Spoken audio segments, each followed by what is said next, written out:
먼저 영상을 먼저 보도록 하겠습니다. 첫 번째 영상은 의료 선교 영상입니다. 저희가 한 달에 2번씩 의료 선교를 나가는데 저 지역은 치카파 지역이라는 지역이고 음성 좀 들리게 해주실 수 있나요? 네.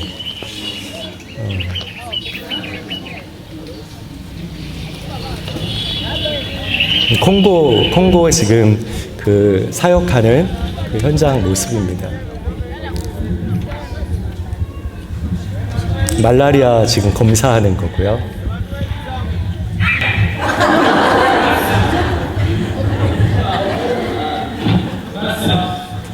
그리고 저기에선 이제 약을 이렇게 검사 결과가 나오면 약을 이렇게 나눠줍니다.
Jésus-Christ, notre Sauveur, notre Seigneur, était crucifié pour nous sauver, pour nous pardonner, pour nous racheter, pour nous donner la vie éternelle. Seigneur, merci. Nous sommes unis par le même Esprit Saint, même parole, même foi. 우리는 한 성령으로 하나가 되었습니다.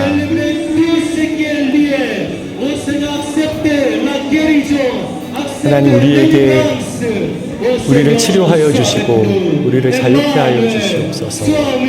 우리와 함께 하여 주시옵소서. 우리의 기도에 응답하여 주시옵소서.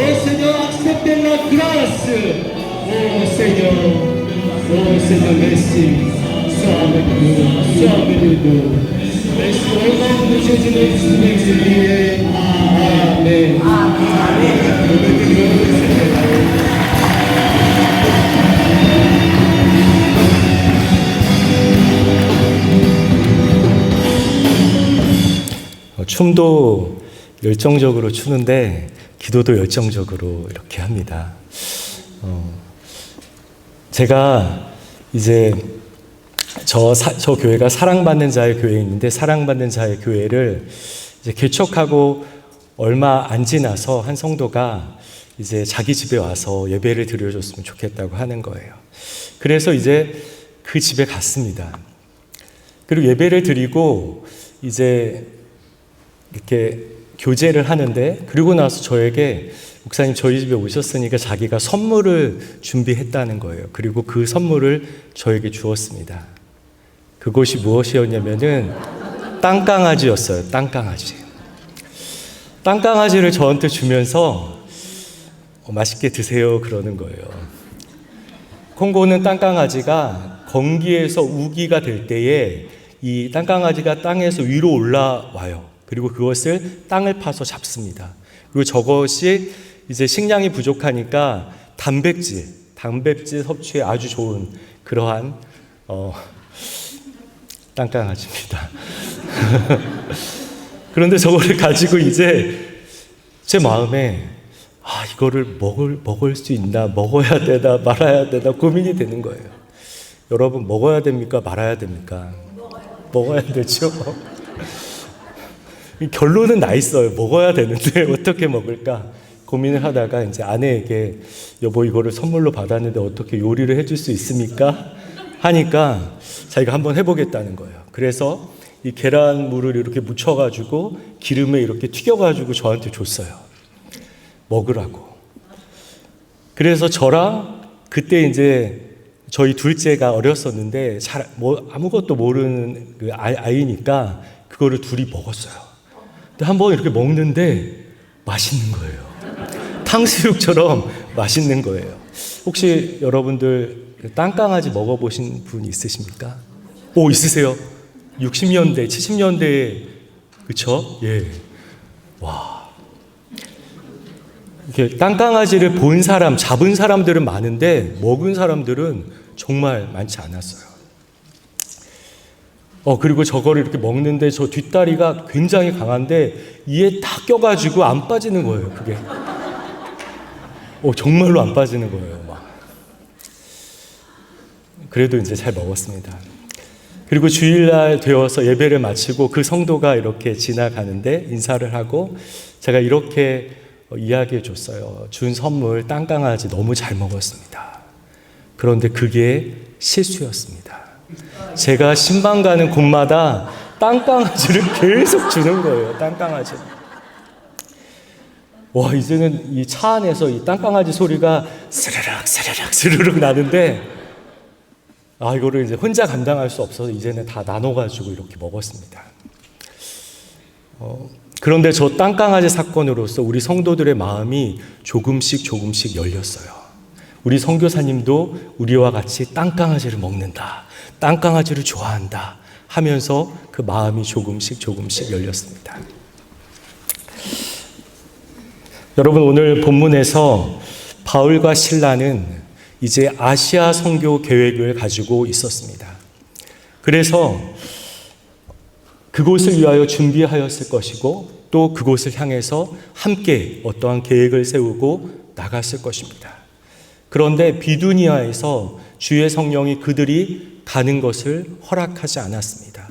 그리고 드로아에서 여기 이렇게 적혀 있는 대로 마케도니아인 이 환상 가운데 나와서 건너와서 우리를 도우라 라고 이렇게 외쳤습니다. 그래서 바울은 이 건너와서 우리를 도우라는 마케도니아의 환상을 보고 하나님께서 우리를 이제 유럽 선교를 향해서 부르신다라는 그런 확신을 가지고 나아가게 되었습니다. 그리고 유럽 선교의 첫 관문인 이 빌립보 지역으로 향하였습니다. 우리 오늘 본문을 통해서 하나님께서 어떻게 하나님의 선교를 이루시는가를 나누기를 원합니다. 첫 번째, 하나님은 한 영혼의 마음을 여심으로 선교를 이루십니다. 우리 사도행전 16장 14절 같이 읽어보겠습니다. 시작. 두아디라시에 있는 자색 옷감 장사로서 하나님을 섬기는 루디아라 하는 한 여자가 말을 듣고 있을 때 주께서 그 마음을 열어 바울의 말을 따르게 하신지라. 이제 바울과 실라가 기도할 곳을 찾고 있었어요. 그래서 이제 문 밖 강가로 나갔는데 여인들이 이렇게 앉아 있습니다. 그러나 그 중에 이제 루디아라는 한 여인이 있었어요. 하나님께서 그의 마음을 열어주셔서 바울의 말을 따르게 해주셨습니다. 여러분, 그렇습니다. 하나님의 선교는 선교사 혼자 이루는 것이 아니라 하나님께서 준비하신 한 사람의 마음을 열어주심으로 그를 통해서 또 그 선교의 문을 열어주십니다. 여러분, 마음이 열린 루디아는 이렇게 행동했습니다. 그와 그 집이 다 세례를 받았습니다. 그리고 이 바울을 비롯한 선교 일행에게 이렇게 제안합니다. 나를 주 믿는 자로 알거든 내 집에 들어와 유하라 강건하여 머물게 하니라. 그래서 이제는 바울과 실라, 디모데, 누가까지 함께 그 집에 머물면서 이제 기도하고 사역을 하였던 것입니다.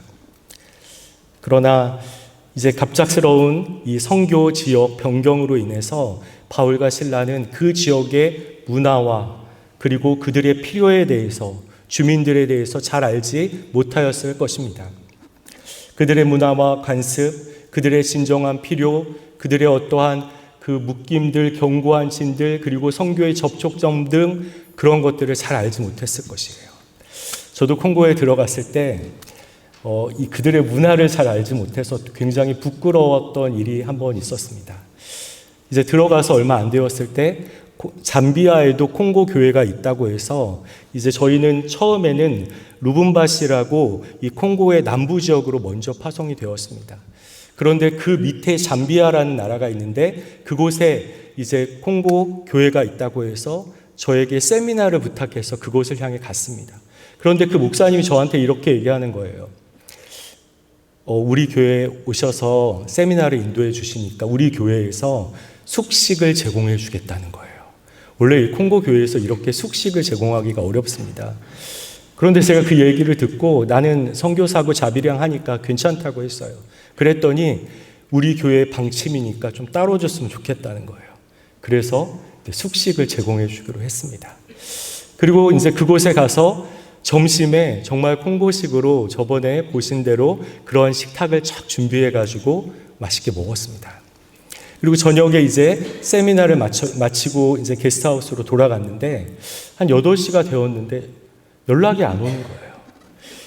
저녁 식사를 먹어야 되는데 연락이 안 오는 거예요. 9시가 되니까 이제 짜증이 막 나기, 배고파서 이제 짜증이 나기 시작하는 거예요. 그때 이제 아내와 그 1살 조금, 돌 조금 지난 아들이 있었는데 다 굶고 있는데 막 짜증이 나는 거예요. 10시가 되니까 화가 나는 거예요. 이럴 거면 숙식 제공한다고 얘기하지를 말지. 안 그러면 우리가 준비했을 텐데 약속 다 하고 이렇게 안 지키면 어떡하냐고. 그러면서 막 화가, 이제 선교사가 배고프다고 막 이제 화를 내는 거예요. 막 11시가 되었는데 갑자기 한 생각이 딱 들었습니다. 혹시 이들이 한 끼만 먹는 게 아닐까. 이제 머리를 탁 때렸어요. 한 끼만 먹는 것이었어요. 그런데 선교사인 저는 그것도 모르고 배고프다고 짜증내고 화내고 했던 모습이 생각나니까 정말 제가 그 자리에서 회개 기도를 했어요. 하나님, 내가 선교사인데 이들의 문화도 모르고 정말로 배고프다고 짜증내고 화냈습니다. 하나님, 나를 불쌍히 여겨달라고 그렇게 기도했어요. 정말 그들의 문화, 그들의 상황을 알지 못하고 일어났던 부끄러운 그러한 모습이었습니다. 마찬가지로 오늘 본문에서 선교사들은 그 지역과 거주민들의 문화를 잘 알고 있는 그 한 사람이 필요했을 것입니다. 루디아는 자색 옷감, 당시의 귀족들이 입는 그 옷감이었는데 그것을 파는 사람으로서 그 지역에 대해서 잘 알고 있었고 바울과 그의 일행을 물심양면으로 도울 마음의 준비가 되어 있었습니다. 왜냐하면 하나님께서 루디아의 마음을 여셔서 바울의 말을 따르게 하셨고 하나님의 선교를 도울 수 있도록 그렇게 준비하셨기 때문입니다.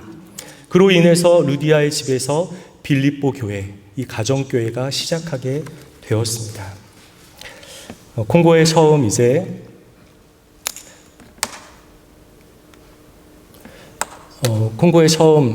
도착해서 교회를 개척할 장소를 찾았습니다. 그런데 그 무상구라는 마을에 들어가는데 산사태같이 집안 침수가 일어나서 땅이 푹 꺼져서 이제 그 마을에 들어갈 수가 없었어요. 그래서 그날은 다시금 집으로 돌아왔습니다. 그런데 자꾸 이 마을이 생각 속에서 떠나지 않아서 그 다음날 다시 그곳을 향해 갔습니다. 차를 세워두고 이제는 그 집안 침수가 일어난 곳을 밑으로 해서 다시금 올라와서 그 마을로 들어갔습니다. 그런데 자그마한 시장이 있었고 그 옆에는 가게가 있었어요. 조그마한 가게들이.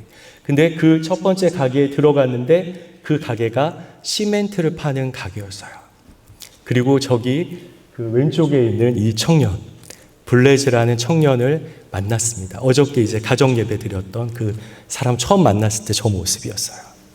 그래서 시멘트 가게에 들어가서 제가 이곳에 교회가 필요합니까? 내가 한국에서 온 목사고 선교사입니다 라고 얘기했더니 교회가 필요하다는 거예요. 개혁교회가 있냐고 물어보니까 없다는 거예요. 교회가 필요하다는 거예요. 그런데 제가 얼굴을 보니까 얼굴이 너무 선하게 생기지 않았습니까? 너무 선하게 생겨서 원래 그 단번에 이런 부탁을 안 하는데 내가 교회를 좀 이렇게 장소를 알아보고 싶은데 나를 도와줄 수 있냐고 물어보니까 도와줄 수 있다는 거예요. 그래서 이제 그 다음 날부터 이제 함께 다니면서 교회 자리를 알아보고 또 이제 교회를 개척하여서 방금 전에 본 그 사랑받는 자의 교회를 이곳에 개척을 하였습니다. 그리고 이제 옆에서 저를 도와주는데 정말로 기능적으로 할 수 있는 것이 아무것도 없었어요. 새벽 기도에 나와서 1명, 2명, 3명, 4명, 5명, 6명, 7명 이렇게 세는 것 말고는 할 수 있는 게 아무것도 없었어요. 그래서 제가 마음속으로 심해도 좀 너무 심하다 이런 생각을 이제 했었어요. 그런데 하나님께서 저 청년 블레즈에게 아주 특별한 은사를 주셨는데 그것은 무엇이냐면은 잘 듣는 것이었어요. 정말로 이 하나님의 말씀, 복음의 내용을 잘 들었고 정말로 A4와 같은 그러한 흰 종이에 잘 그것을 적어 갔습니다.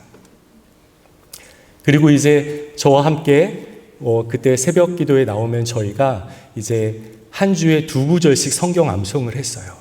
그렇게 2년을 같이 보냈습니다. 그러니까 한 200구절 정도 이렇게 암송을 하게 되었어요. 그리고 나서 이제 신학교에 입학하게 되었습니다. 그런데 신학교에 입학하는 그 시험을 보는데 성경 200구절을 암송한 것을 가지고 이제 가서 시험을 봤는데 수석으로 그 30명 정도 입학을 했는데 이제 들어갔어요. 그리고 이제 저와 함께 교회에서 전도사 사역을 그렇게 시작했습니다. 매일 만나서 함께 복음과 영성에 대하여 이야기 나누고 신방하며 언젠가부터는 이렇게 좋은 팀 사역을 할 수 있게 되었습니다. 그리고 1년, 2년, 3년이 지나고 그가 처음 강대상에 설교를 하러 섰을 때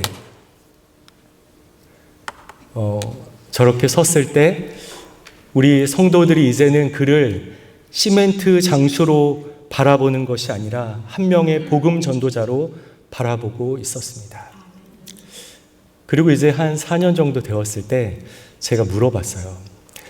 우리 초기에 개척할 때 어떻게 나를 그렇게 열심히 도와줄 수 있었습니까? 라고 물어보니까 이렇게 대답하는 거였어요. 목사님을 도와준 그날은 돌아가서 시멘트 가게에 돌아가면은 시멘트가 2배 이상 팔렸다는 거예요. 그래서 자기 마음이 열려서 더 열심히 도울 수 있었다는 것이었어요. 4년 후에 그 사실을 알았습니다. 정말 하나님께서 한 영혼의 마음을 열어주셔서 선교의 문을 여시고 또 이 변화된 한 사람이 또 다른 선교를 이루는 것을 경험할 수 있었습니다. 두 번째 선교는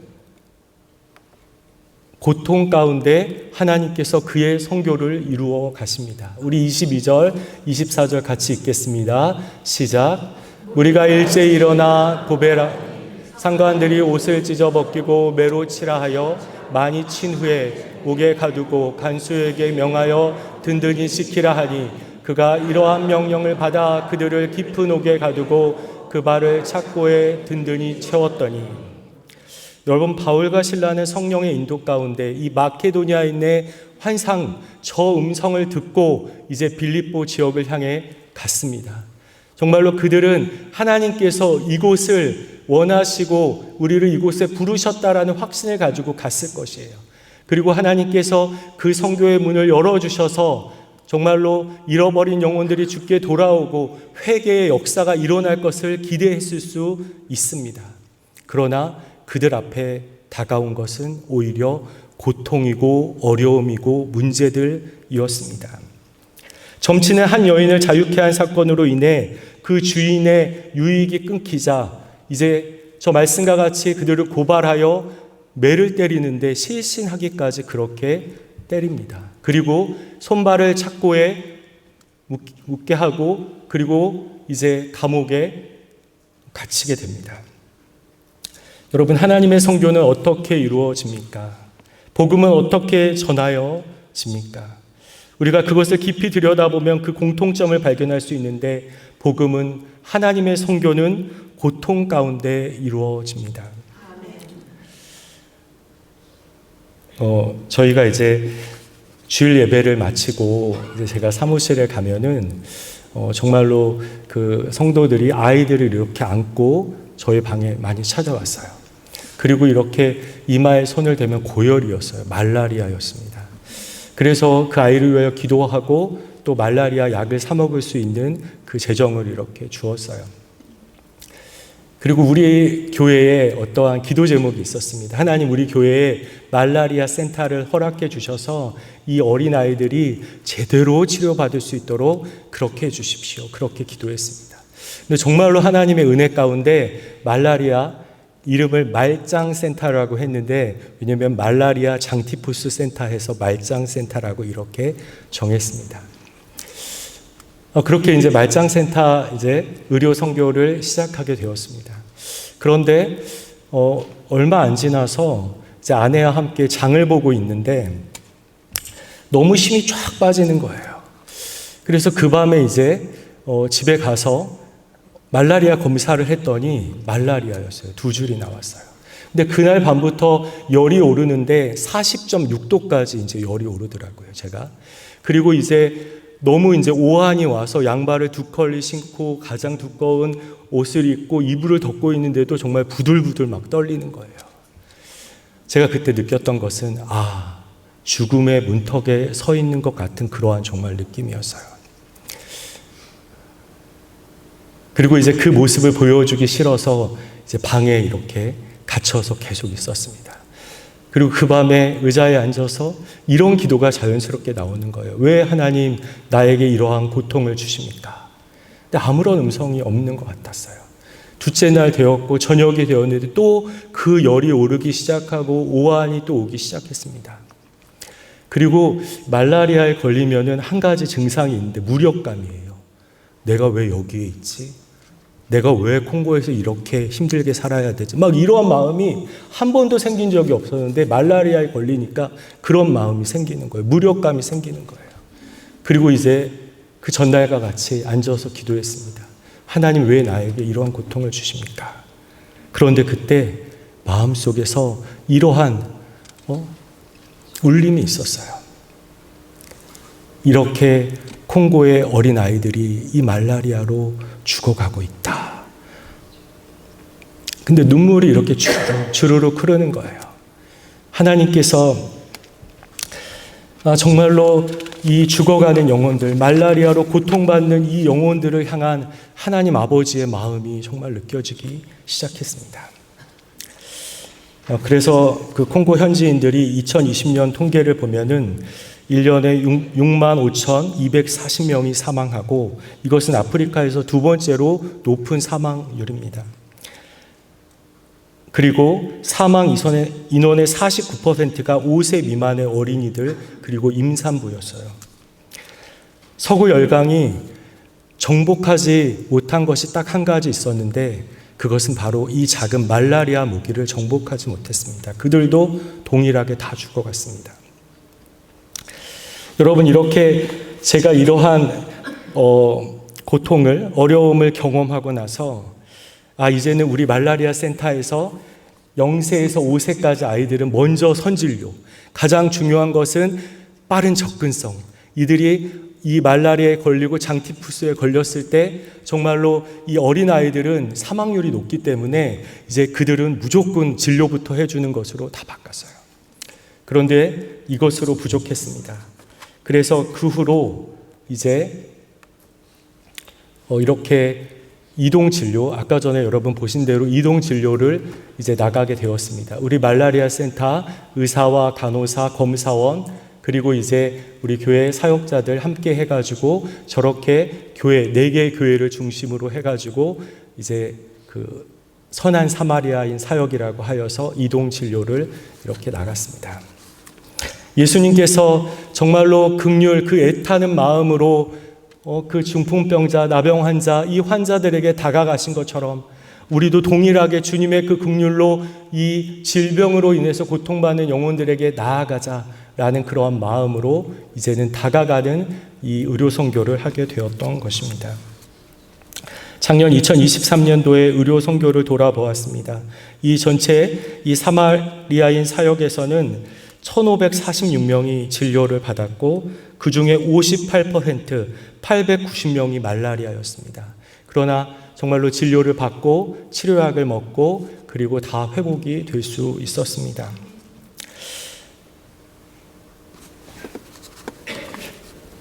또 이제 얼마 지나지 않아서 교회는 계속 성장하고 있었어요. 특별히 청년들이 많이 성장하였고, 그리고 교회가 정말 평온하게 느껴졌습니다. 그런데 그때 교회 안에, 청년부 안에 이 거짓 예언자, 지금 우리 한국교회 같으면 이단이 이제 들어왔어요. 그래서 그들을 미혹하기 시작했습니다. 그리고 아까 전에 본 우리 현지 전도사님, 블레즈 전도사님은 이제 지금 저 교회인데 이제 두 번째 교회를 개척하라고 이제 보낸 상태였어요. 저 혼자 남아 있었습니다. 그런데 이 청년들이 허락도 안 받고 여름의 방학 때에 자기들끼리 이제 숲에 가서 기도한다고 2박 3일 동안 이렇게 기도를 하고 돌아왔는데 주일날 어떠한 모습으로 왔냐면 15명이 흰 옷을 입고 그리고 선글라스를 다 쓰고 지팡이를 하나씩 들고 정말 무슨 예언자의 모습으로 이 제일 앞에 15명이 딱 앉는 거예요. 그때 제가 이제 설교 주제가 성령의 사역이었는데 성령의 사역에 대해서 가르치면서 설교를 하였습니다. 근데 앞에서 막 요란하게 또 막 이러고 있는 거예요. 무엇인가에 이렇게 잡혀 있는 것 같았습니다. 예배를 마쳤는데 정말 예배 속에서 이런 영적인 대결이 있는 것 같았어요. 그리고 사무실에 오니까 옷이 다 젖어 있더라고요. 그리고 우리 집사님들과 함께 그 청년들을 권면하고 또 교육하고 해서 많은 청년들이 돌아왔습니다. 그리고 그 거짓 예언자는 교회를 떠나게 되었고 그렇게 해서 오히려 청년들이 그 사건을 통해서 어떻게 되었냐면 이제 우리 교회가 제자 훈련, 성경 공부 그리고 신학 교육을 시켜야겠다라는 그 확신을 갖게 되었어요. 왜냐하면 그러한 것이 준비되지 못하니까 자꾸 그 유혹에 빠지고 또 넘어지고 그런 일들이 있는 것이었어요. 그런데 그때 또 어떤 일이 있었냐면은 저희가 이제 이 두 번째 교회를 건축을 하고 있었습니다. 그런데 이제 원래 건축을 하면은 한 4m 정도 이렇게 담을 쌓다가 그 옆에 이제 기둥을 이렇게 세워가지고 벽과 벽을 이어야 되는데 건기여서 비가 안 오니까 이제 이 기둥을 세우지 않고 그냥 벽을 쌓다가 이제 우기에 첫 비가 내렸어요. 근데 바람이 너무 세게 불어서 저렇게 벽들이 다 무너졌어요. 그래서 그때 깨달은 것은 하나님께서 우리에게 원하시는 것, 갈라디아서 2장 9절에 있는 것과 같이 기둥같이 여기는 그러한 제자들이 우리에게 필요하다라는 것을 깨달았습니다. 그래서 그때부터 이제 신학교를 보냈는데 3년 동안 11명을 신학교에 보내서 신학교육을 받게 하였습니다. 그리고 계속적으로 이제 성경 공부를 이제 집중하게 그렇게 되었어요. 그리고 올해에는 또 6명의 목회자 후보생들을 신학교에서 공부를 하고 있습니다. 여러분, 이러한 고통 가운데 하나님의 마음을 배우게 되고 하나님만을 전적으로 의지하게 되고 또 이 현지인들의 진정한 필요와 아픔에 공감하게 되고 또 하나님께서 우리를 또 다른 새로운 사역으로 인도하시는 것을 알게 되었습니다. 그래서 고난은 우리에게 어떠한 삶에 낭망되어지는 그러한 것이 아니라 오히려 새로운 비전 가운데 새롭게 나아가는 그러한 길임을 깨닫게 되었습니다. 여러분, 오늘 본문에서 왜 초대교회 이 선교사들은 고통을 당해야 했습니까? 그들이 하나님을 찬미하고 기도할 때에 착고가 풀리고 옥문이 열려졌습니다. 만약 그 목적이 탈옥이었다면 아마 그 자리에서 바로 나갔을 것이에요. 그러나 그들은 그 감옥 안에 있었습니다. 감옥문이 열리고 갇힌 자들이 탈옥한 것을 본 간수가 자결을 하려고 하자 이제 바울이 이렇게 얘기합니다. 내 몸을 상하게 하지 마라. 주 예수를 믿으라. 그리하면 너와 내 집이 구원을 얻으리라. 그들이 고통을 받은 목적, 그렇게 정말로 감옥의 수인이 되어서 그렇게 실신할 정도로 맞고 한 그 결과가 무엇입니까? 바로 이 한 영혼, 이 간수와 그의 가족을 구원하기 위한 하나님의 또 다른 계획이었습니다. 여러분, 복음은 늘 고난을 통해서 전해지고 고통과 희생을 통해서 잃어버린 영혼들이 주께 돌아옵니다. 한 영혼은 나의 지혜와 성경적인 논리로 돌아오는 것이 아니라 그리스도의 남겨진 고난에 동참함으로 그들의 고통 가운데 들어감으로 그 영혼들이 돌아오게 되는 것입니다. 그래서 예수님께서 이 땅에 오셨고 그 십자가의 고난을 통해서 그 십자가를 향하여 나아가신 것입니다.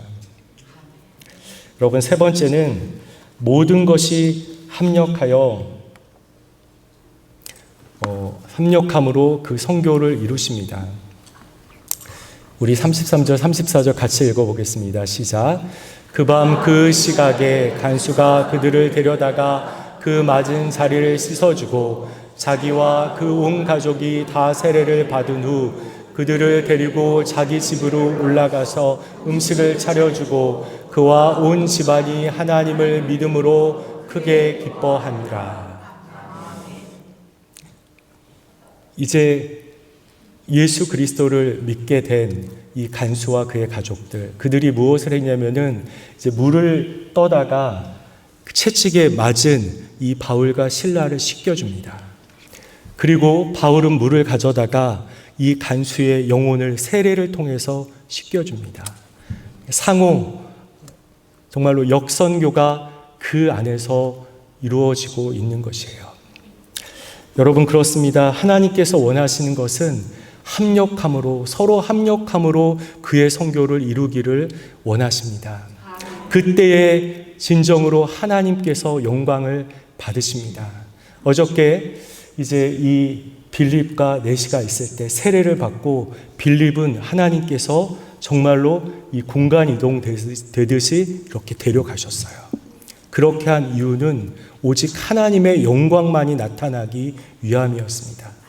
우리가 선교를 할 때도 선교사 혼자 독불장군처럼 하는 것이 아니라 하나님께서 마음을 열어준 그 현지의 한 영혼, 그리고 이 한국에서 정말로 간절히 애통하는 마음으로, 긍휼히 여기는 마음으로 중보하는 중보기도자들, 그리고 함께 지원하고 후원하는 교회를 통해서 이 하나님의 선교가 이루어질 때에 하나님께서 기뻐하시고 영광을 받으십니다.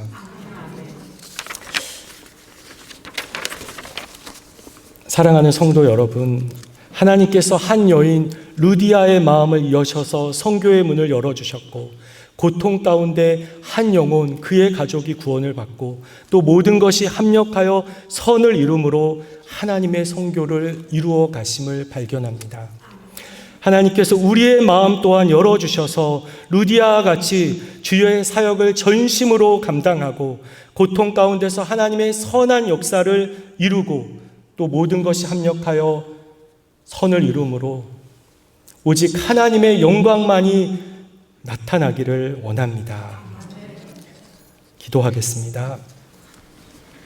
사랑하는 하나님, 하나장로교회를 통해서 콩고 선교와 세계 선교를 이끌어 주시니 감사합니다. 하나님, 우리의 마음을 열어주셔서 루디아와 같이 하나님의 뜻을 알게 하여 주시고 또한 그들의 필요에 공감하게 하여 주시옵소서.